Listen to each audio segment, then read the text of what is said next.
bigger person. Ginawa ko ang nanay ko sa abot ng aking mga karaya.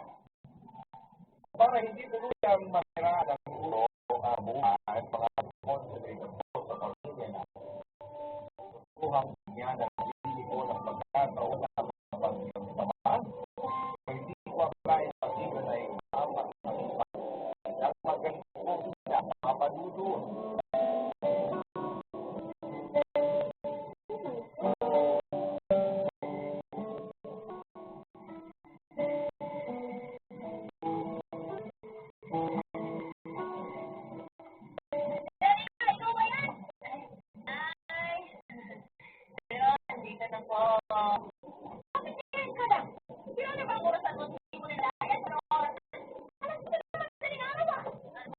Tatay mo, pirahulo. Bago nga ito, ano mo? Ano ba mamahalin pa? Kailan mo ito binili, ha? Sabihin mo, at magkano ang favorito? Ano? Nakaraang araw lang.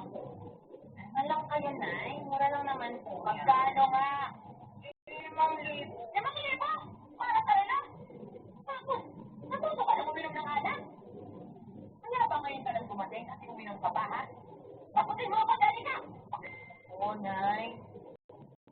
Nakaayaan kasi yung mga katrabaho ko na gumini. Sumama na po ko kasi wala naman pong patok bukas. Magkano ang nagastos mo, ha? Oo. Magkano ang nagastos mo dyan sa gimmick-gimmick ka na yan?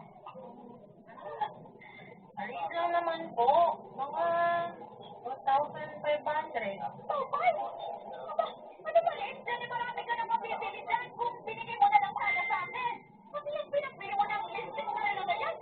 Hindi ka naman kaliburin ko. Sana sa atin mo na lang yung bigay. Naman, lahat na lang po sa inyo, sa bahay, sa pamilya natin mapupunta ang sweldo ko. Paano naman ako? Paano naman ang sarili ko eh? Ako nga po yung nagpakahirap sa trabaho. Tapos ano? Sana naman eh.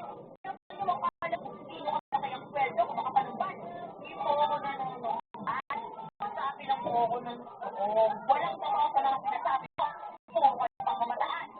Diba, kuya? Ano kuya mo? Muli ng mga bagong gamit niya. Kahit na mamahalin at kahit na makulang ang inaambag niya dito sa bahay, ayos lang sa inyo. Sabi niyo pa nga eh.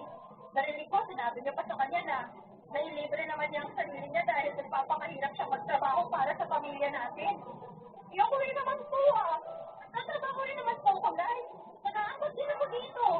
Nakatulong ako sa mga gawaing bahay pero wala akong karapatan ng sarili ko gamit ang pera na pinaghirapan ko.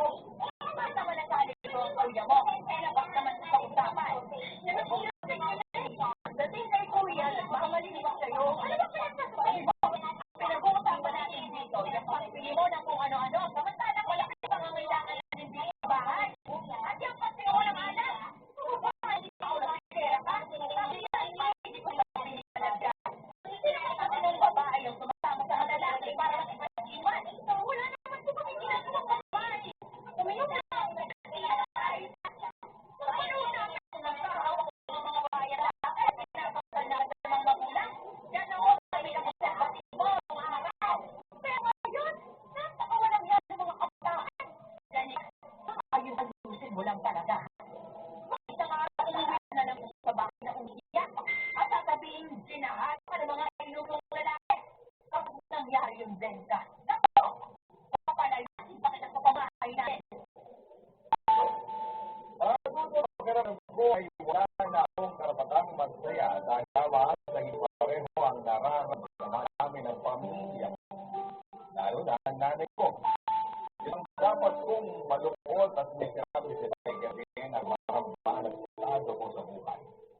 Kaya nga, dahil sa kanya ko mga panahong yun. Pag-iwalay ko ay sarili ng pamilya ang umabay sa akin. At hindi ako gumagawa ng paraan upang kumawala sa kanila ay makatuluyan na ang atirahan ng buhay. Kaya nga para hindi mangyari yun habang meron pa nagkakaroon kaunting pagkanmo sa isipan ko at kasa sa puso ay nag-design akong ganuhin ang magsasamba sa aking sarili. Hindi madali para sa akin ang pagkain mo dahil mahal na mahal ko ang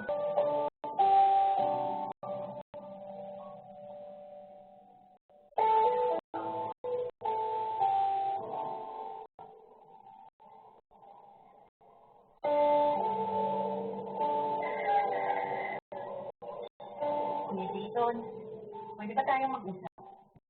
Hindi pa ba tayo nag-uusap? Eh, no? Kinakausap mo na ako. Bakit mo ba nagtatanong? Seryoso ako. Bakit? Seryoso rin naman ako. Ang mukhang to? Mukha ba nagbibiro? Eh, tungkol ba kasi sa anong gusto mong pag-usapan natin? Ano naman yan? Ano kasi, matagal ko na itong pinag-iisipan. Tapos, nitong nakarang gabi, pag-decide na ako na gusto ko na talagang gawin yung bagay na ito, kuya.